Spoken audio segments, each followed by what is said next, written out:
Welcome back, class. In this video, we're going to talk about how to graph the equation of a line using slope-intercept form.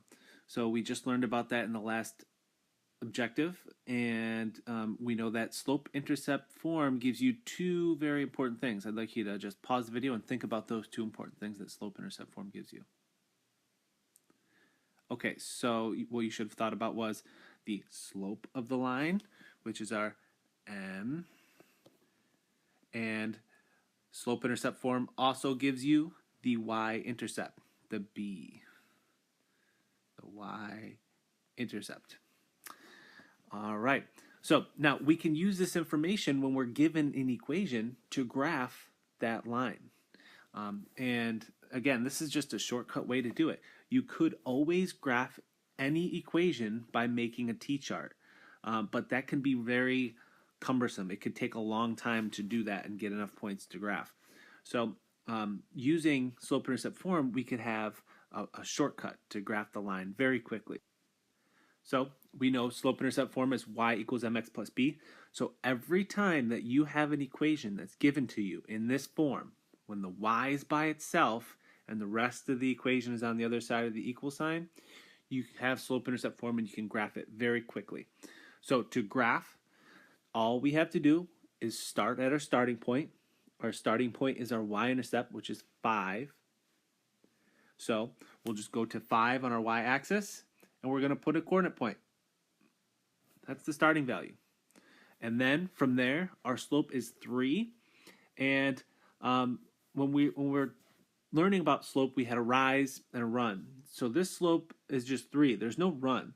I have a little saying that you might want to learn and you might want to commit to memory. We know that our slope is 3 here, but there's no run. So when there's no run, all you have to do is put a 1. When there's no run, put a 1. Because if you think about it, 3 divided by 1 is still 3. It means the same number that you started off with, but now you have both a rise and a run. If we go over to our graph, I'm going to go up 3, up 1, 2, 3, over 1. That's off the graph. So we're off the graph. We need to go the opposite direction. So I'm going to go the opposite direction. So instead of going up 3, I'll go down 3. And instead of going right 1, I'll go back 1. Okay, we'll continue that trend. We'll go down 3 and back 1. Down 3 and back 1. Down 3 and back 1. So there's some coordinate points for our line. Remember, those aren't the only coordinate points on this line. All of the coordinate points in between those points are actually going to be points as well.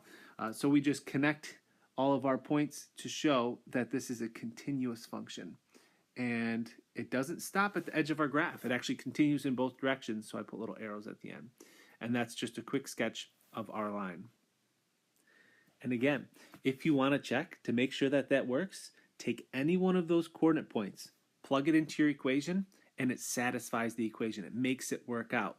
Whatever the y value is for that coordinate point will equal the math that you do on the right side of the equation.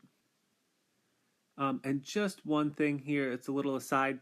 Some of you might have been asking, well, how can you go backwards? How can you go -3 over -1? That's not the same thing as our slope of 3.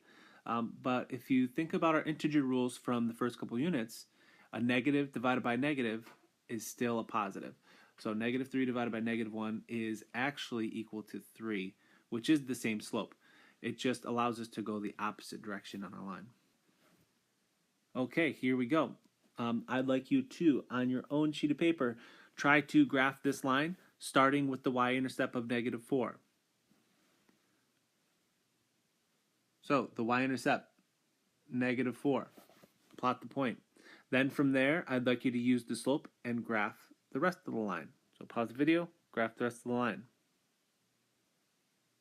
All right, so our slope is 1 over 2, means we're rising of 1 and we're running 2. So there's my next point. I go up 1 over 2. Here's my next point. Up 1 over 2. And we can continue our graph in the opposite direction.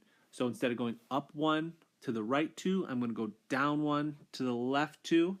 So down 1 and back 2 is the same thing as 1 over 2. Negative divided by negative is still a positive. It just allows me to go the opposite direction of my graph. And we'll connect our coordinate points because all those points in between are also solutions to our equation, and put some nice arrows, and that's a quick sketch of our line. You notice that it's a lot faster than making a t-chart, and that's why we learn about slope-intercept form. It's just a little cheat in algebra that allows us to create an equation and graph it very quickly. Okay, here you go. Here's your next equation, your next linear equation. I'd like you to pause the video, get out some graph paper if you haven't already, and try to graph this one on your own. So pause the video, graph this on your own. Okay, so where do we start? What's the most important information about the line? The b is -6, the starting point. So we start off at -6. And then the slope, the m, is -2 here. And if you remember that little saying, when there's no run, put a 1. So -2 over 1 is the same slope as -2, but now I have a rise and a run. If I look at this situation, I'll go down 2, but I'm running off my graph. All right, so instead of going down 2 to the right one, I have to do the opposite. I need to go up 2, back 1, up 2, back 1, up 2, back 1. And again, if I go up 2, that's +2. And if I go back 1 to the left one, that's -1. That still means the same slope of -2. So that's okay. And if I continue, there's our line. We'll just connect our coordinate points. There's the graph of our line, quick sketch. Another way that you can check to make sure that you have the right equation is you can look at your line. Which direction is your line going?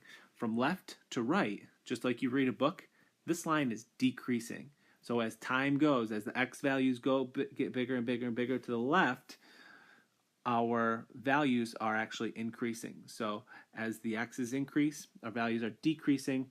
That means we have a negative slope.